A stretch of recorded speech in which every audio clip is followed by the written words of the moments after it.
on Bhakti and its holy places. Hare Krishna Maharaj, we're so grateful to have you here. Thank you. Just a small background update on Kadamba Kanana Swami. He was born in Netherlands and he was a spiritual seeker from a very young age and traveled to India to find the truth.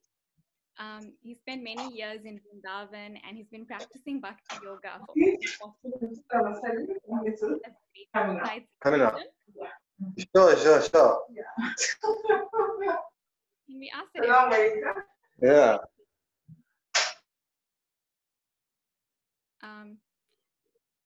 Okay, so he travels all over the world to uplift everyone he meets with the practice of Bhakti Yoga.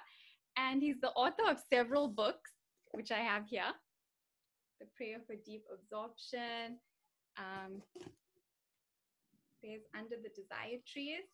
And there's the latest book on the practice of mantra meditation. He's also a world-famous singer, and he's known for his amazing voice. So he's definitely a musical monk. He has a wonderful ability to connect with every single type of person that he meets on their level. And he always gives practical tips on how we can progress on our spiritual journey. So please welcome Kadamba Kanana Swami. Okay, Hare Krishna. Thank you very, very much. It's very nice to have this opportunity to spend some time with you this afternoon. Yeah, Surabi just said that I was traveling. Well, not anymore. Nobody's traveling right now. We're living in a new world, and it's the online world. So nice to meet you here online, where everybody is these days. And I chose a topic, Bhakti in its holy places, because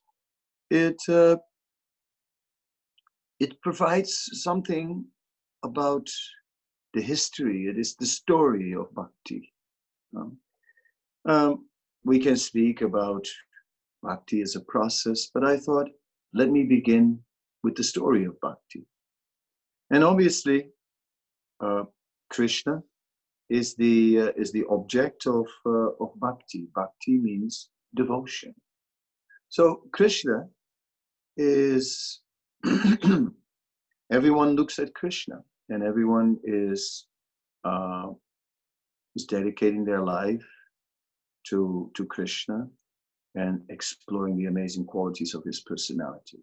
So it's not surprising that the place where Krishna appeared 5,000 years ago, in the area where he performed his different pastimes and so on, that place is a holy place.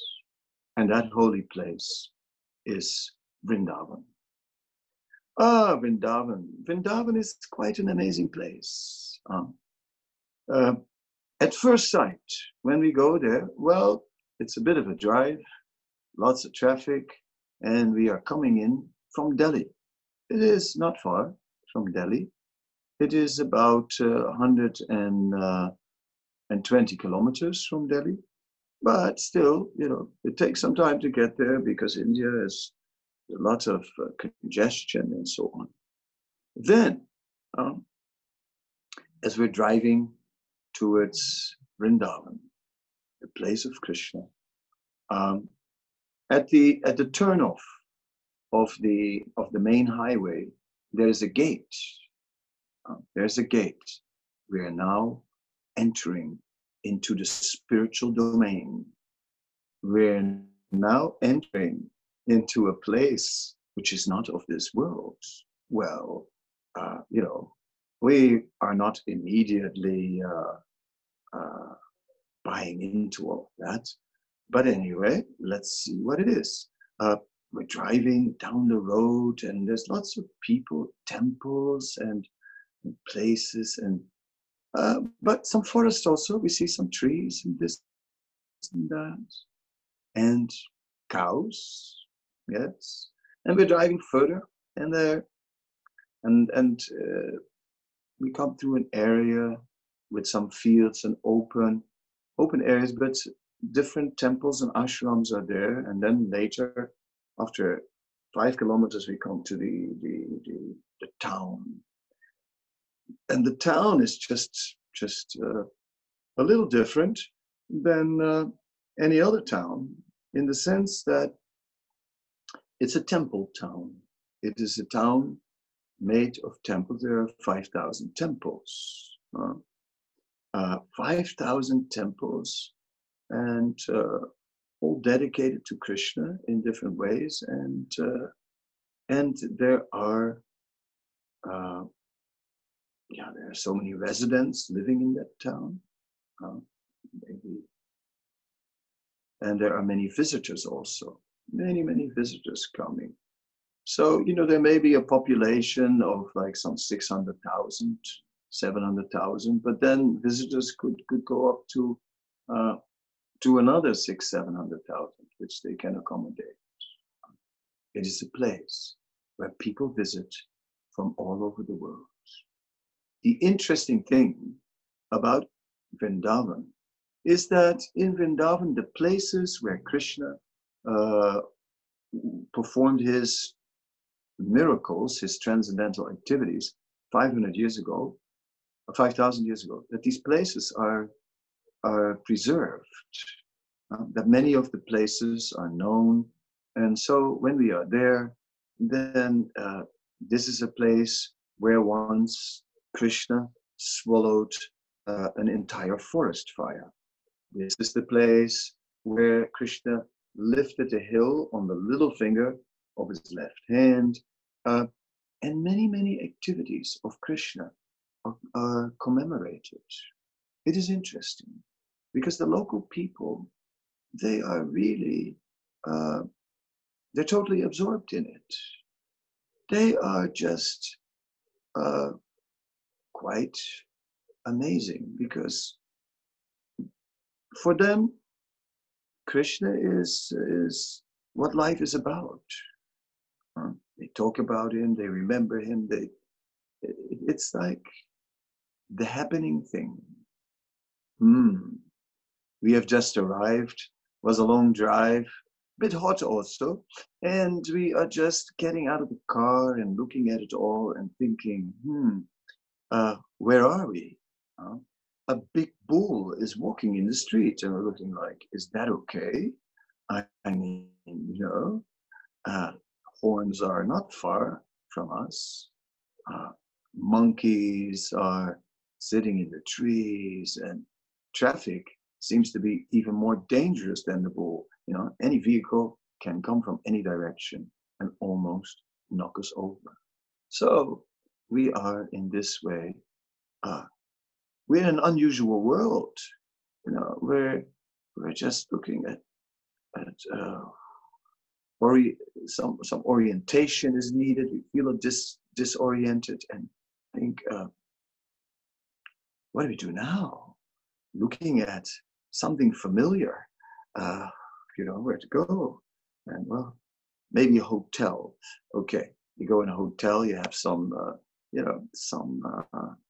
shelter, you know what I mean? Some place which keeps that strange world outside. Don't worry, relax. This Vrindavan is not an ordinary place. Oh yes, I said it. We enter through a gate into a spiritual domain. There is more here than meets the eye. There is more here than the external culture that people have created with their temples, with pilgrims visiting holy places, which people circumambulating the holy town, and huge throngs of people are just walking on the way around Vrindavan. All that is going on, but in a way that is external.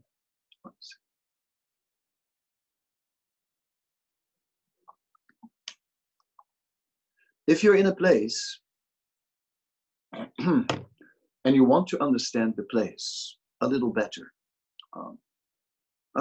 then, well, some people, they buy a book. They bring a book they bring a tour guide with them about the place, or they read something more about the background of the place, the nature of the place. Some might even Google and find so many things on the internet. Yes, that is right. So we are looking, we are searching, and we read about Vrindavan. We find many interesting things when we read about Vrindavan. Yes. We can read in Vedic literatures, and there are many things written about Vrindavan. It is said that Vrindavan is a replica of the spiritual world. Whoa, replica of the spiritual world. What does that mean? Replica of the spiritual world. Yes, it means that somehow or other the spiritual world manifests on earth. Well, I don't know. There's lots of traffic here. There's these little rickshaws, like the tuk-tuks they have in Thailand. There's like 3-wheelers and some, and they have this piercing little horns. There's like cars, and in the middle of it all, a buffalo is walking by. It's like, is this the spiritual world?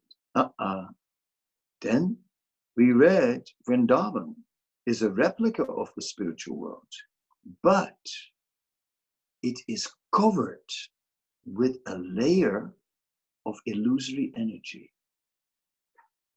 which makes it look like a place of this world, which makes it look like an ordinary town, which makes it look, well, not ordinary, but, still a town of this world with vehicles and noise and people and this and that. But scriptures say, this is the layer that covers Vrindavan. Says my skeptical mind. Well, I mean, just see.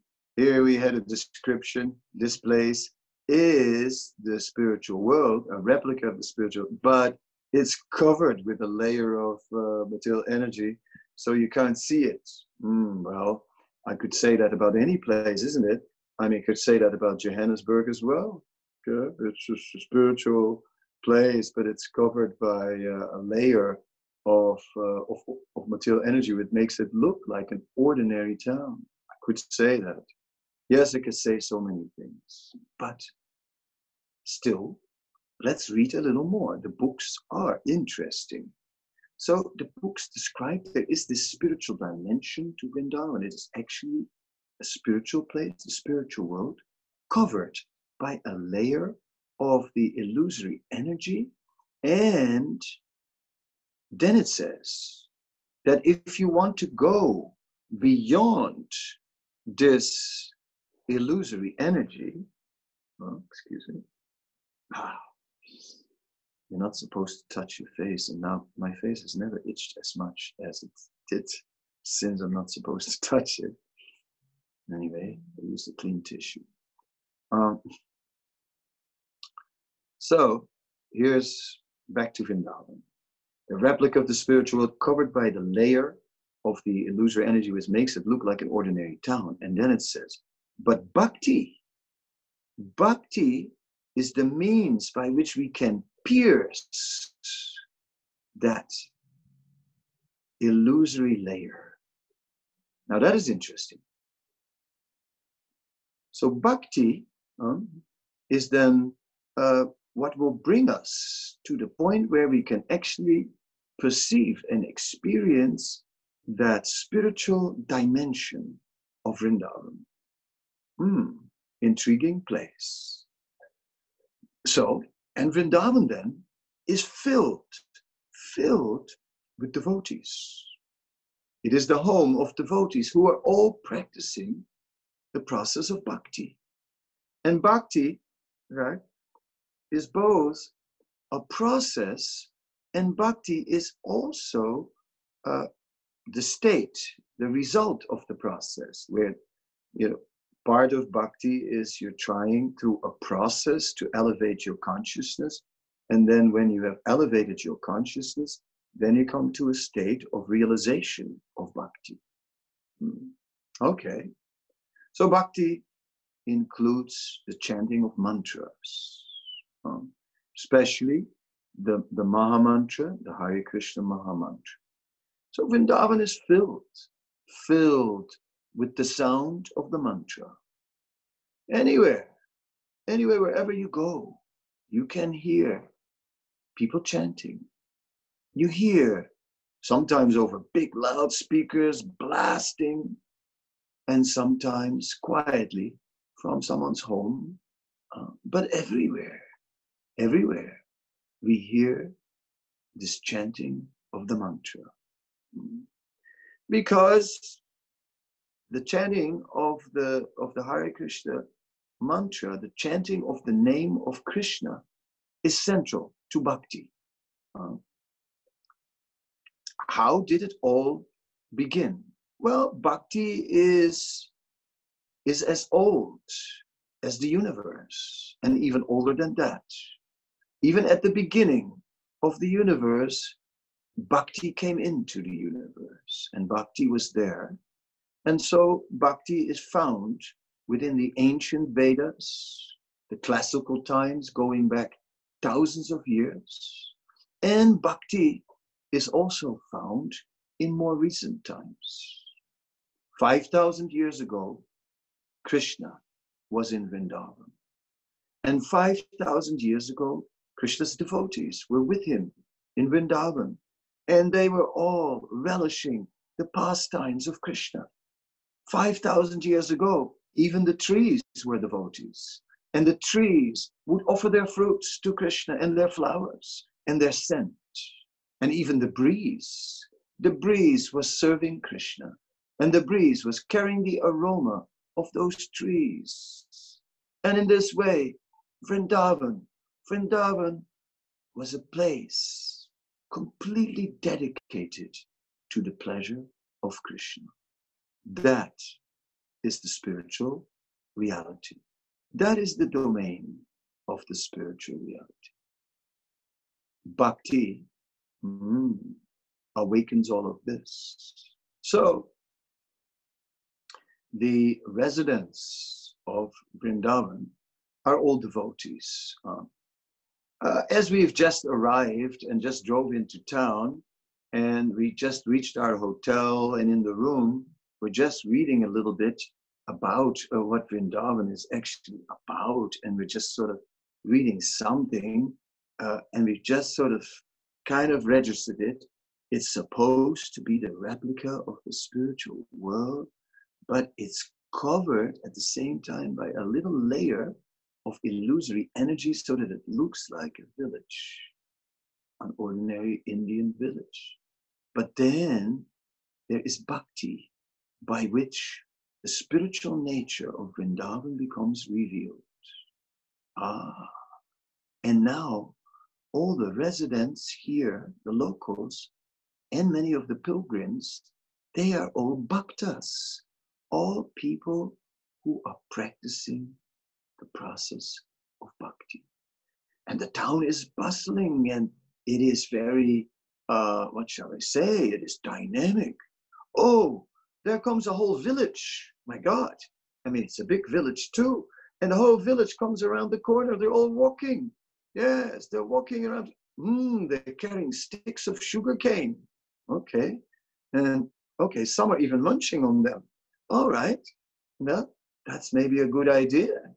Yes, traditionally, these villagers, they walk around the town on certain months, certain days of the months. And then they carry with them these sticks of sugarcane.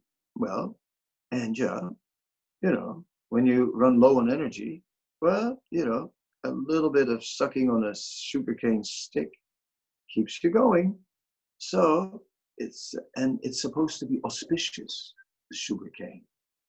So auspicious, practical, and tasty as well. That sounds interesting. Yes, yes, yes. Oh, yes, there are temples. They have amazing festivals. They have deities of Krishna. And these deities of Krishna, they are placed on a swing. And all the people can pull the swing. It's amazing. One temple has a swing which is 30 meters wide. And it's made of silver and gold. Whoa, lots of money. That swing is something. It's a sight. People want to see it.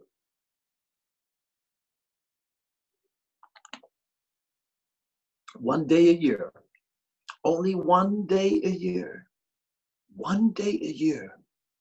That swing is on display. And only one day a year one can go and pull the cord and be part of swinging that swing. All the other temples also have swings, but a little smaller, not as big as that one. And anyhow, it's a whole thing. The whole town is swinging the deity of Krishna. Oh, it's a sight. It's exciting. It's something you want to see. Oh, are you here? Yes, yes, yes. It's just happening. Actually, it's tonight. But I've just arrived. Come on. I mean, we're tired. It was a long journey, a long drive, hot flight, everything. We just checked into the hotel. Nee. No. You must come. Yes, you must see. I must see. Oh, yes. You must see. Come. Well, okay then. Yeah. And wow, it is really something. It is amazing to see all these swings being pulled in the festival.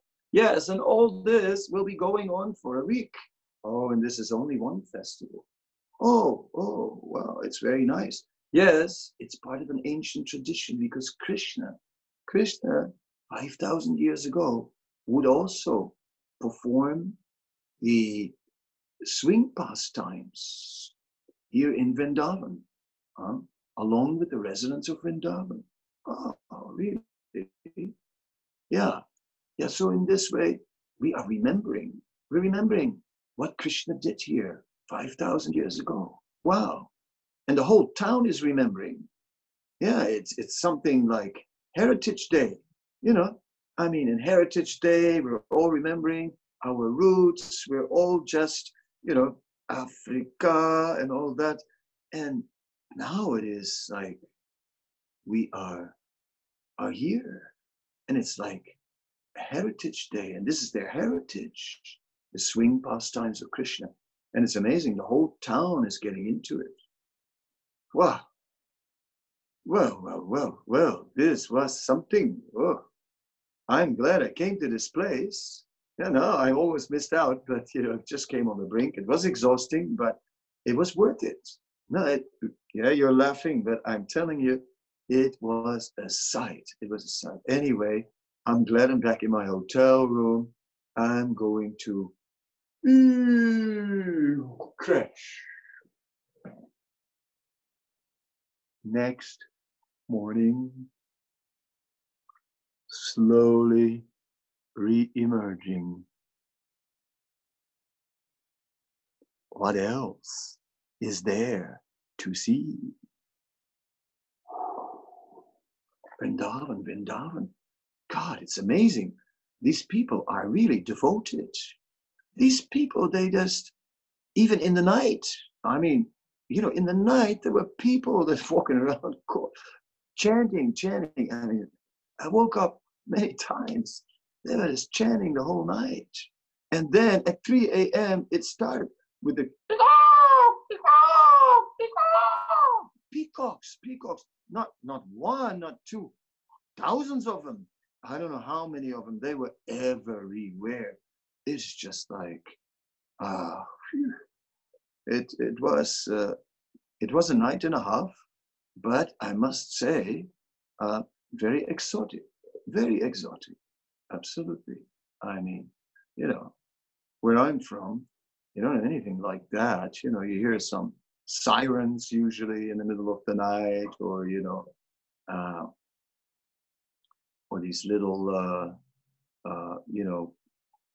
these little pickup vans that sort of pick up stranded vehicles racing around.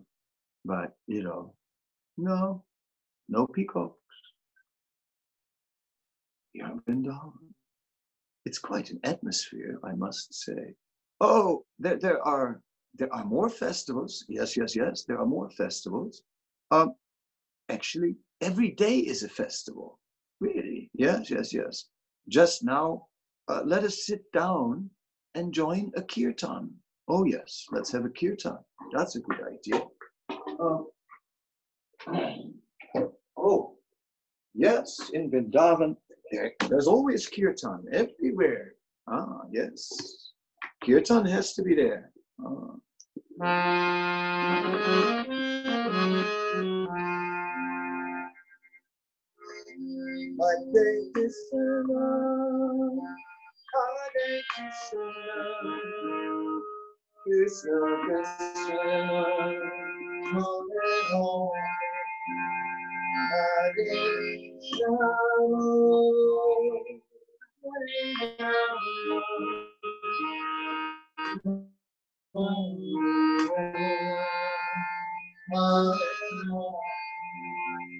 Hare Krishna, Hare Krishna, Krishna Krishna, Hare Hare, Hare Hare Krishna, Krishna Krishna, Hare Krishna, Krishna Krishna, Hare Krishna, Krishna Krishna, Hare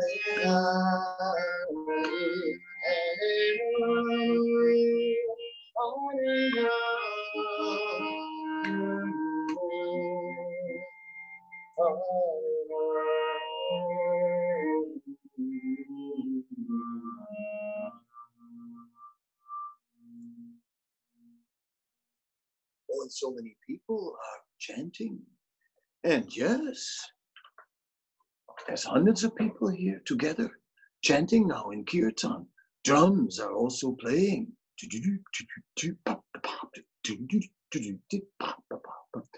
And kartals, hand cymbal. And the rhythms are pretty, I mean, I'm sort of, it's hard to sit still, if you know what I mean. Can you hear? You don't hear? Oh, I know. Because you maybe forgot to take out the earplugs that you put in the night, right? When all that noise is going on. Ah, yes. No, pull them out. Pull out the earplugs of illusion. Pull out the earplugs of everything you have heard. I know, you were an innocent child. Oh yes, kuchi ku. Innocent child. Listen, my child, I'll tell you this. Listen, my child, I'll tell you that. Listen, my child, sit still. Listen, my child, sit up. Listen, my child, do you know? Listen, my child, I'll teach you. Listen, my child, hear, oh, hear from me. Oh, listen, my child, I tell you how to think. Listen, my child, I'll tell you how to sit. Listen, my child, I'll tell you how to speak. Listen, my child, I'll tell you how to live. Oh, listen, my child, I'll make you into what? I don't know. Who am I? I have an identity crisis. Anyway, so I think you didn't hear the kirtan because the earplugs of all that you've heard for a lifetime are still in your ears. In Vrindavan, we're going to pull them out. We're going to pull out. When it comes to Bhakti, We got to pull out those earplugs that sit in our ears from all that we've heard. All our prejudices have to go. Yes. Let's pull them out. Yeah. Dispose. Okay, wash the hands. 20 seconds, huh?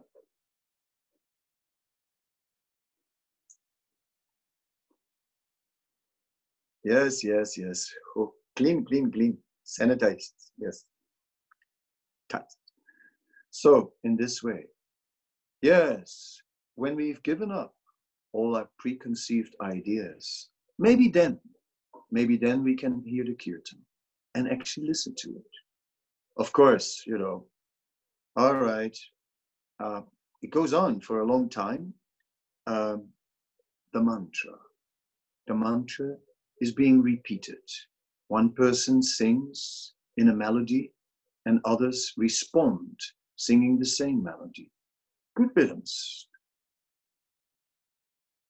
Pretty cool. Definitely moving. Okay. Yeah. Let's go. Okay. Yeah. Are you getting into it? Oh, yeah. That's cool. All right. Everyone, I hope you're moving behind your phone because, one problem with this online culture is we're sitting too much and we're just not moving enough, and we need some aerobics, so just move and feel the rhythm and hear the kirtan. Kirtan is moving. Oh, it is actually quite far out because it's very inclusive because it's a mantra that repeats itself. Everyone can just join in. And it's like, it's a happening like that. The crowd joins in and people dance and people sing and it's just growing. And someone brings their drums and they also join in and, it's like very inclusive, I would say. It's more than a concert. It's an event. It's happening. And it's like, it's not that there are singers and an audience. Everyone's part of it. Everyone in the room is involved. And yes, it is the mantra. And the mantra, it says, comes from the spiritual realm. Golokira prema dana harinam sankirtana. It is descending from the spiritual realm. It is the name of Krishna. Okay. And that name is invested with all spiritual potency. And that name is therefore non-different from Krishna. And it means, the name Krishna means all attractive.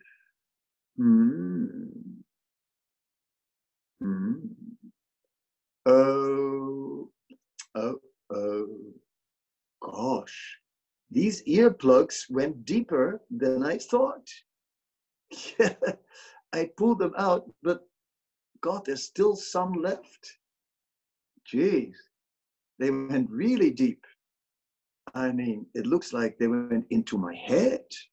Yeah, it looks like my earplugs went into my head. And as a result, my whole head is stuffed up with cotton wool. Yeah, what can you do? I have a head stuffed up with cotton wool. Now what? Yeah. Well, that cotton wool blocks me. Even while I'm in the kirtan, I can hear the kirtan, but because I've still got cotton wool in my head, I cannot fully enter into the depth of the kirtan. All right, let's pull out some of the cotton wool.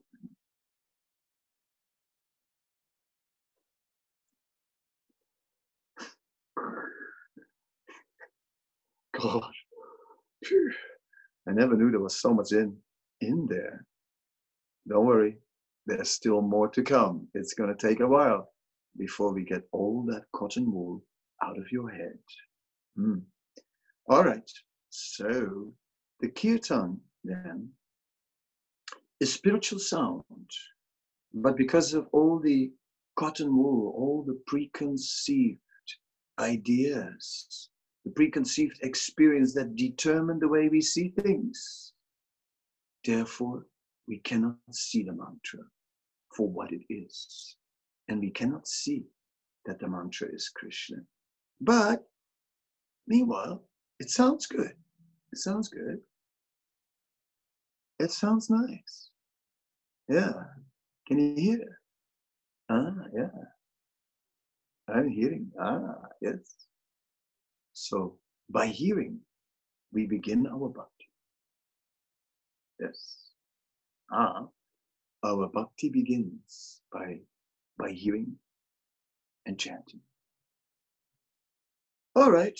So, well, it was an experience, the kirtan experience. I mean, you know, okay, pick up my phone.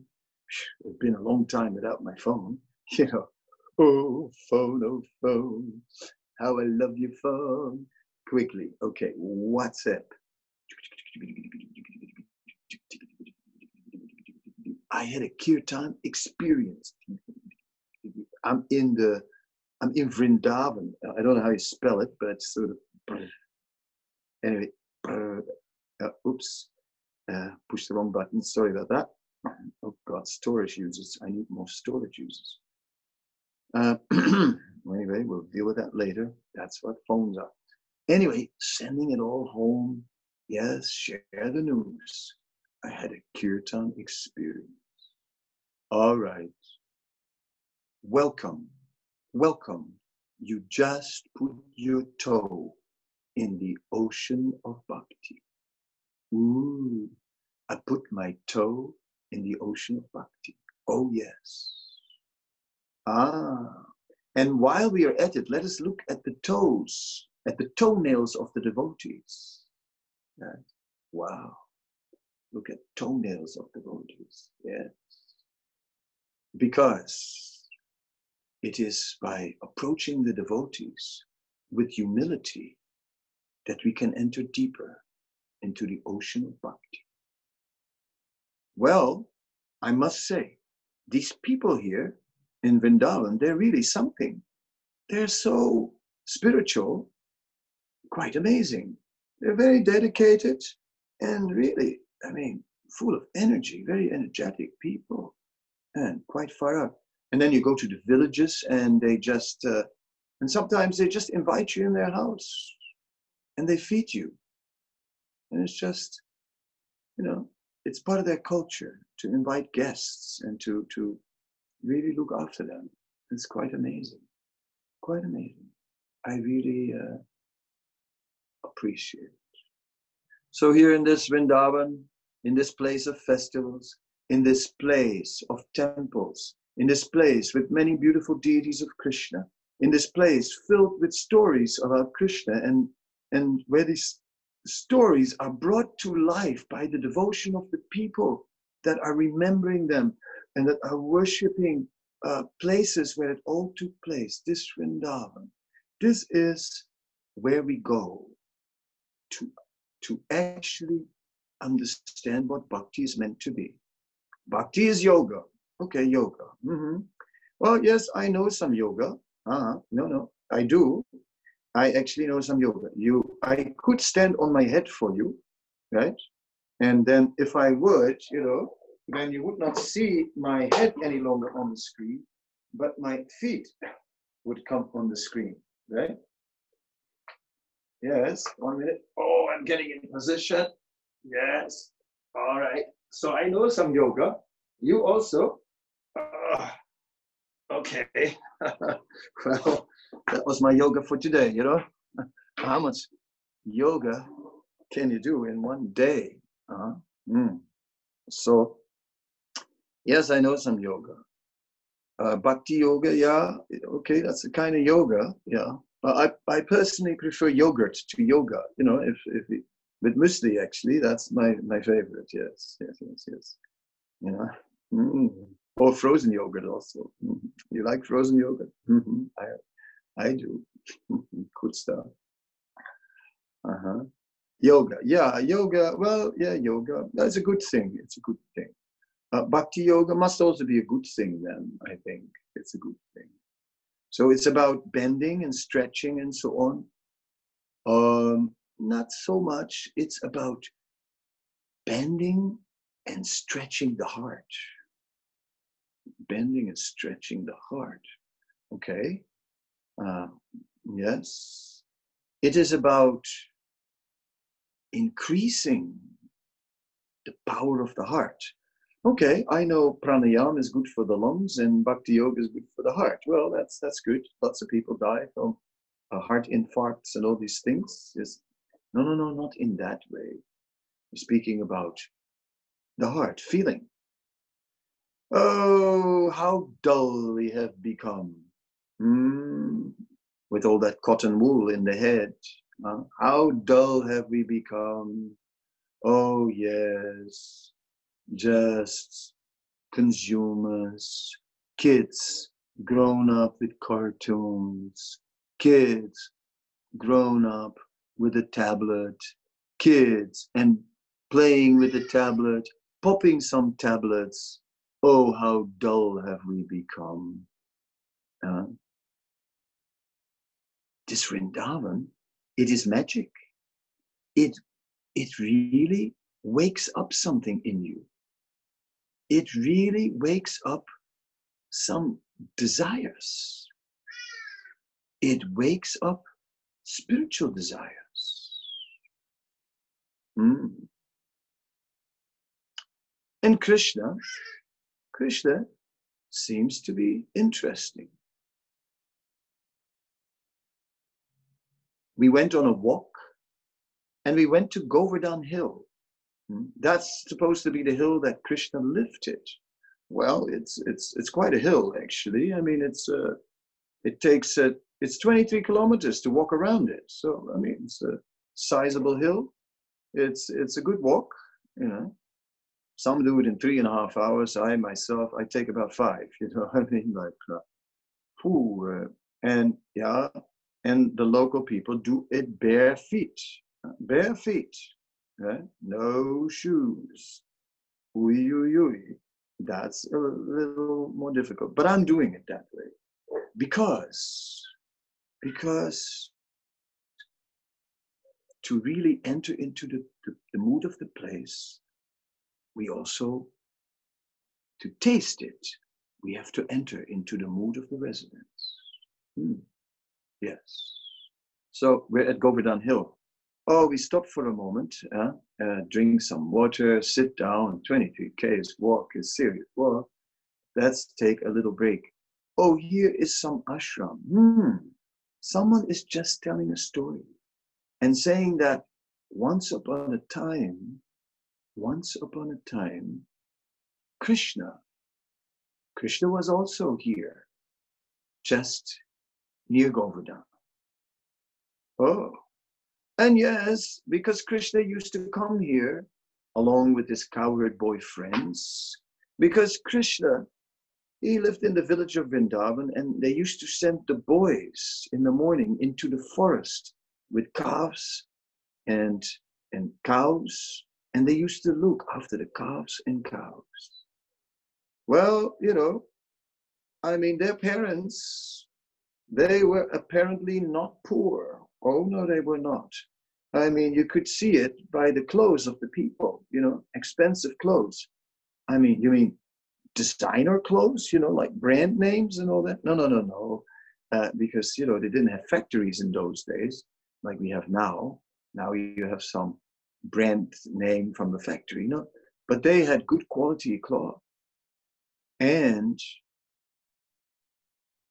Krishna was also having ornaments of jewels. Oh, yes, he had earrings and he had like various ornaments, and some of the other boys also.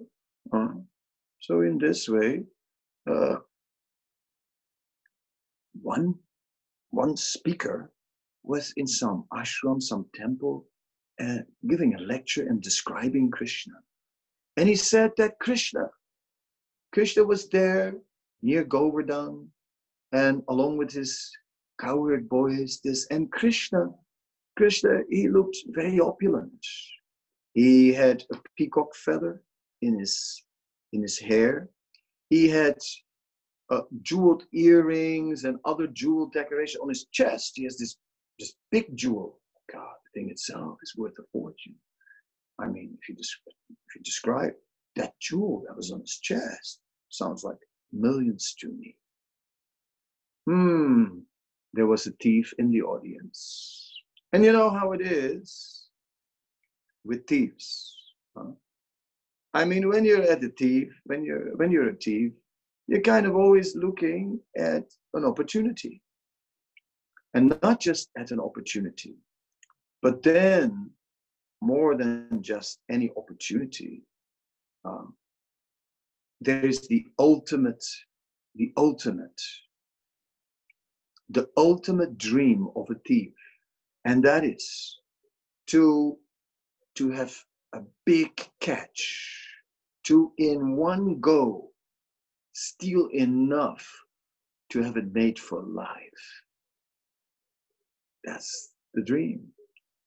So when the thief heard the descriptions about Krishna and all his jewels, then it just clicked. He said, this guy is worth a fortune. And if I would have those jewels, I would have it made for life. So after the lecture was over, he was talking and asking casually to the speaker. He said, that lecture you gave was very interesting, especially about that person, Krishna. I found that very interesting. I mean, tell me more about this Krishna. Where does he live? And the speaker said, oh, he lives here in Vrindavan. Oh, he lives in, where in Vrindavan? Where can I find him? I said, oh, well, Krishna regularly comes here near Govardhan. And if you just walk around Govardhan, you'll surely find him somewhere. Right? It's very simple. Here is this hill, Govardhan, and you just walk around Govardhan, and surely you will find Krishna somewhere. So, my dear friends, all of us, remember, we came all the way to Vrindavan by plane, by car. We had so many experiences, and today we're at this hill. Oh, no. Some of us even ventured without shoes. Ouch! Ooh, that was a stone. Anyway, and others, said, forget it, I'm wearing my sneakers. And we are walking around this hill right now. And we just took a little break, and we heard the speaker explain something about Krishna. And then we found out that there was a thief. I hope not amongst us, but there was a thief, and this thief, he was curious to meet Krishna, and he asked, where can I find him? And then the speaker said, he's somewhere here near Govardhan. And if you just walk around Govardhan, we'll surely find him. So let us all go forward and walk around Govardhan, and let's see if we can meet Krishna. Why not? And if we can, that would be far out. Oh, and that thief, well, that's what the thief did. He walked around Govardhan, and sure enough, one day, he walked for days around Govardhan, but one day he saw him. Oh, unmistakably, jewels everywhere. So he went up to Krishna and he said, hey, you, give me those jewels. Krishna said, no, I cannot give them. No. He said, give those jewels. He said, no, Mother Yasoda, my mother will not be very happy about that. I can't give. And the guy said, look, no messing around. Hand over these jewels. And Krishna gave his jewels. And then the thief stood there. And then the impossible had happened. His dream had come true. Our whole life, we chase after a dream. and we never get it. But when you do get it, unexpectedly, if you really get your dream on earth, the one that you always wanted, the one that you never got, that dream, if you actually get it, that's what happened to that thief. And then he stood there, and what happened then he thought to himself, and now what? You know, my whole life I've been chasing after this dream, and now I got it. Now what do I do? And then he stood there and he had these jewels, and he thought, now I have these jewels. Now let me do something far out with these jewels. And then he saw Krishna. And suddenly he saw the beauty of Krishna. And suddenly for a moment he saw that Krishna was not of this world. And suddenly he saw the effulgence of Krishna. And suddenly he saw how Krishna was all attractive. And he couldn't believe himself. Suddenly it came out of his mouth. And his mouth said, could I decorate you with these jewels? And the thief had said it. And the thief heard himself say it. And the thief thought, what am I saying now? And Krishna said, well, if you want, why not? And so the thief decorated Krishna. And then he experienced a level of happiness which was even greater than the moment when he got all these jewels in his hands. And his material dream had been fulfilled. The unexpected thing had happened. Finally, he got in this material world what he always wanted. And yet, then when he offered all those jewels to Krishna and decorated Krishna with the jewels, he experienced a level of happiness which was beyond what one could ever imagine to experience in this world. And just at that moment, the veil that covers Vrindavan, the material layer of illusion, was just lifted for a moment. And for a moment, he actually experienced the transcendental nature of Vrindavan, and that it really was the replica of the spiritual world. Then shortly after that, it became again covered. But that experience, he never forgot.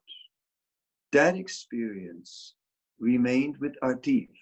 And now what happened was, our thief was no longer stealing, because he himself, he had been stolen by Krishna. His eyes had been stolen by Krishna. His ears had been stolen by Krishna. His sense of smell had been stolen by Krishna. His heart had been stolen to Krishna.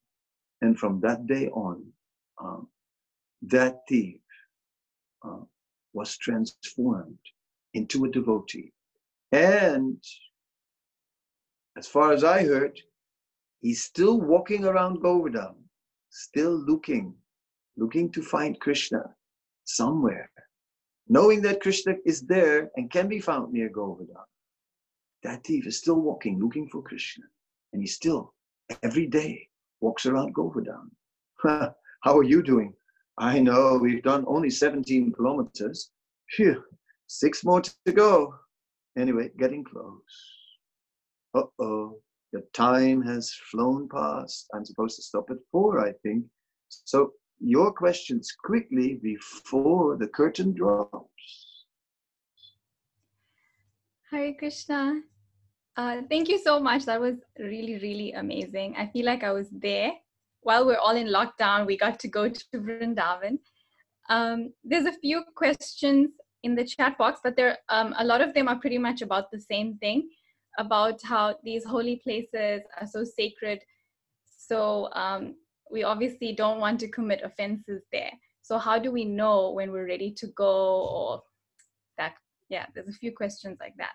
So I was wondering if you can just answer that in this last 5 minutes.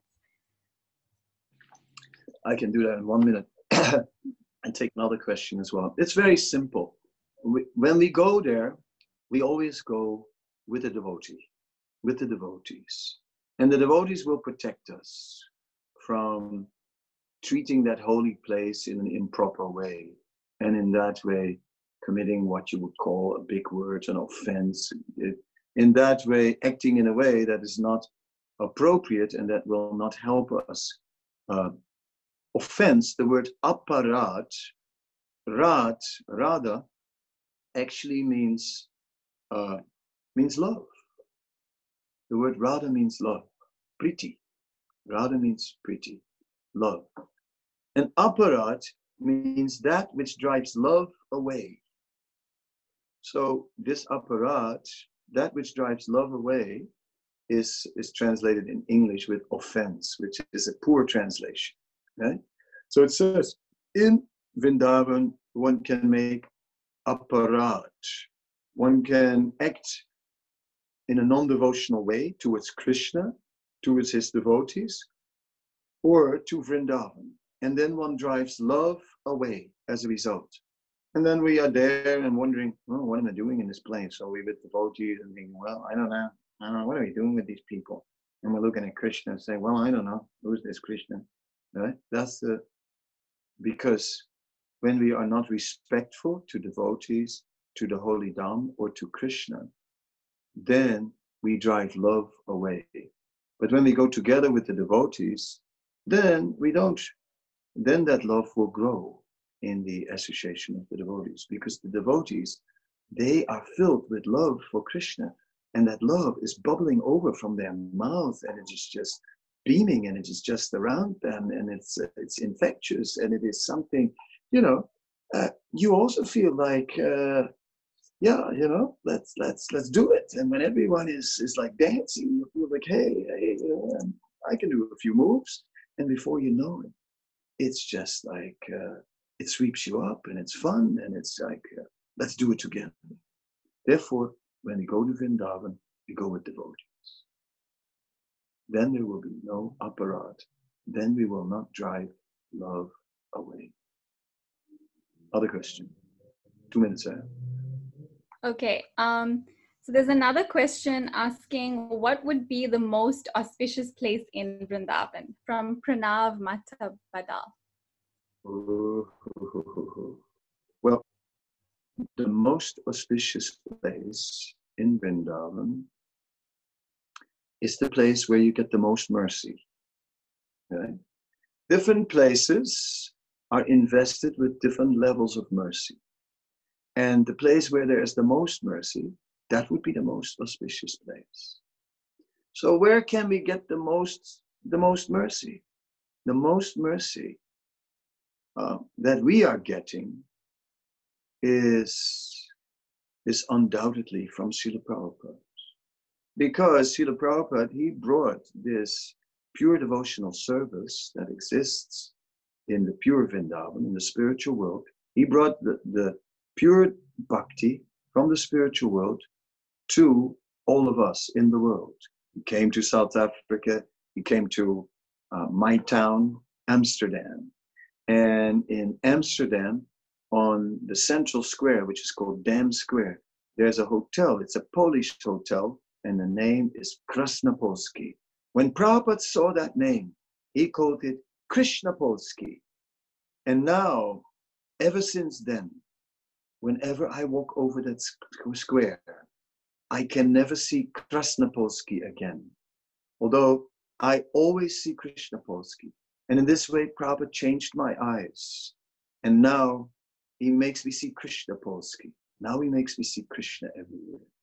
Therefore, for us, the most holy places are the places connected to Prabhupada.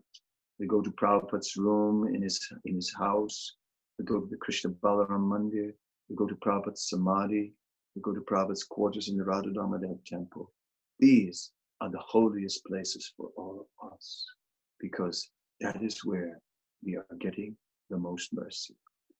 All right, I thank you very much for being with us today. I've got to go away because I got to Zoom again. The other side of the world is waiting for me to Zoom some more. So I got to go and slip out of the door. I wish you well. It was great to see you. Hope to see you again. The internet is great, and sure enough, we can be friends. I got a Facebook account, and you can find me there, and I'll accept you as a friend anytime. Most welcome to join us there. Hari, Hari, Hari, Hari, Hari, Hari, Hari. Hare Krishna. Thank you so much, Maharaj. Hare We really Krishna. appreciate having you. And thank you all to everyone else for joining us. I hope you guys really enjoyed that.